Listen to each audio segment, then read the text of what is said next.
Meek Mill on CNN last night, you could tell that, like, the anchor or whatever, he was doing his job, like, trying to ask him these questions, try to get him to see, like, how much he really knew about politics, all that.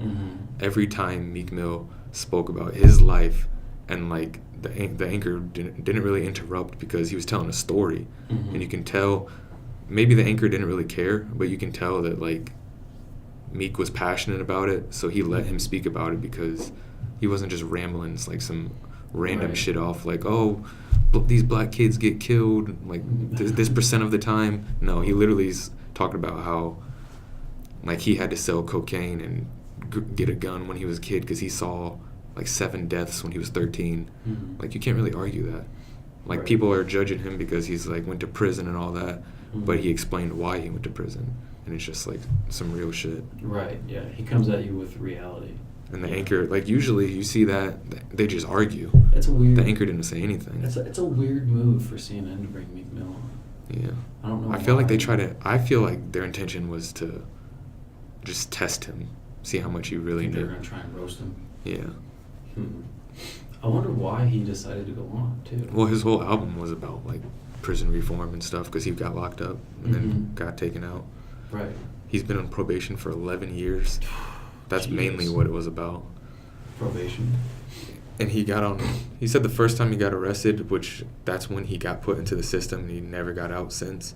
He got suspended from school and then went to school, and then they arrested him because it was trespassing. And then since then, he couldn't get out the system. Jeez. Because, you know, once you get in the system, like, you can't get a job, certain jobs. Like, it's just... There's a snowball statistic effect that says most people that go to prison, when they come out, they're more likely than regular people to go back. Yeah, because it's fucking impossible to live. That's fucked up, right? Because what should happen is if you go to prison for doing something wrong, for breaking the law, they should reform you so that you don't break the law again. Now, there's something wrong when people that go to prison and come out are more likely to go back. That means it has, like, nothing's worked. It's doing the opposite. Prison's doing the opposite of what it should be doing. You know, it's making people worse, which is, it's fucked. And there's no right way to do it either. I don't think. Yeah. You know, there's no right way to. I don't have any sort of idea on how we can make prisons better, besides, like, you know, therapy. Like, if you had these prisoners actually try and work through their problems rather than put them in a jail cell and, like,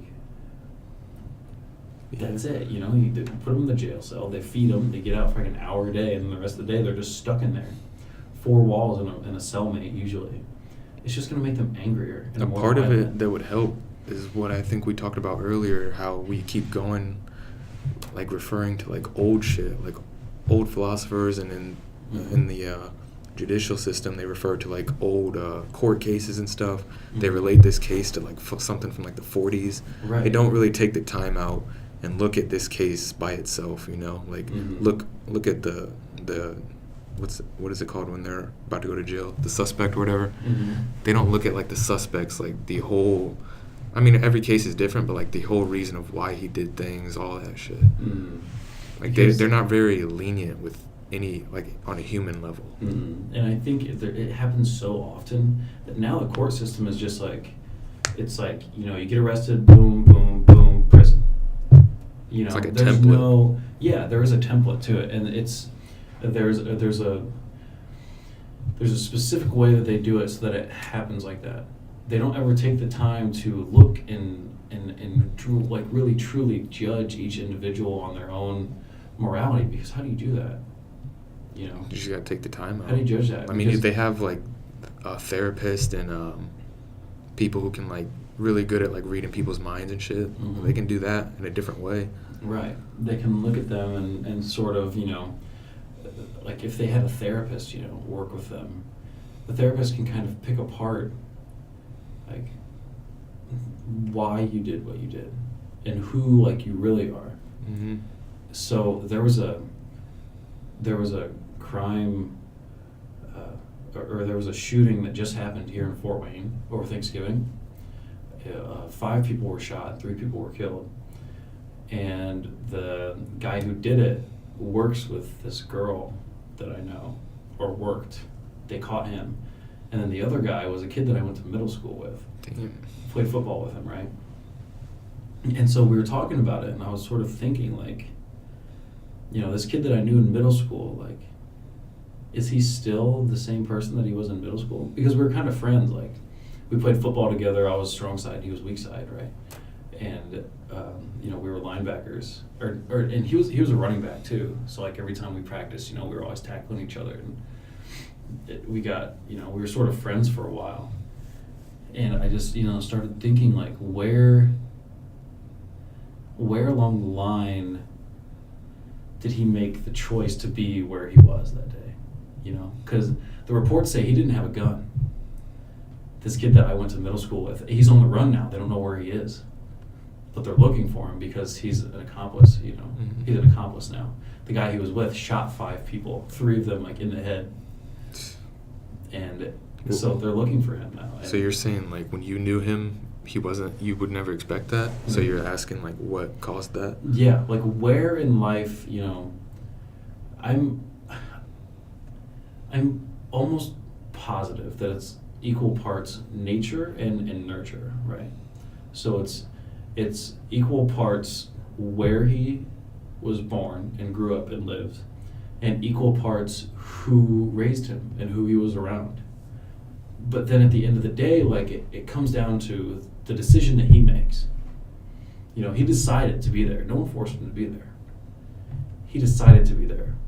Why did he make that decision? Well, maybe it was because of how he was raised and where he was raised. Mm-hmm. You know? So I don't know. I've been thinking about that a lot recently.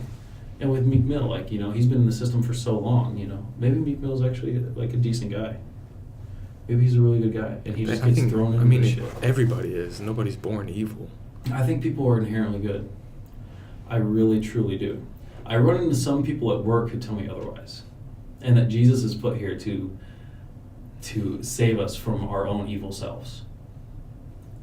Which It's hardly true. It makes sense, right? It makes sense, but at the same time, like, I don't think we're born evil. You know, Mm-mm. we can make evil decisions. If we were born sometimes. evil, there'd be no point in your life. Right. Everybody would treat each other like shit, essentially, and we wouldn't have any of this. Why would anybody, if they were born evil, why would anybody build this building for somebody else? Doesn't make any fucking sense, you know? Why would anybody make that laptop so you can use it? You know? People are inherently good. I believe that. And even that guy that shot 5 people, he's inherently good. But somewhere along the line, you know, there's something happened, something changed. And I think it's a chain, it's like a chain link, chain link effect, where it's like, you know, one bad decision led to another bad decision, led to another one, and it's just like, you know, that path just grows. I was kind of thinking that when I asked myself who I was this morning, Mhm. I was thinking, like, way back, like elementary, 6th grade, that one thing that definitely played an effect was when I was that young, we didn't even have a dryer. So I'd have to, like, wash my school clothes because we wore uniforms then. Mhm. And if they weren't dry by the time I went to bed, time to go to school, I'd have to go.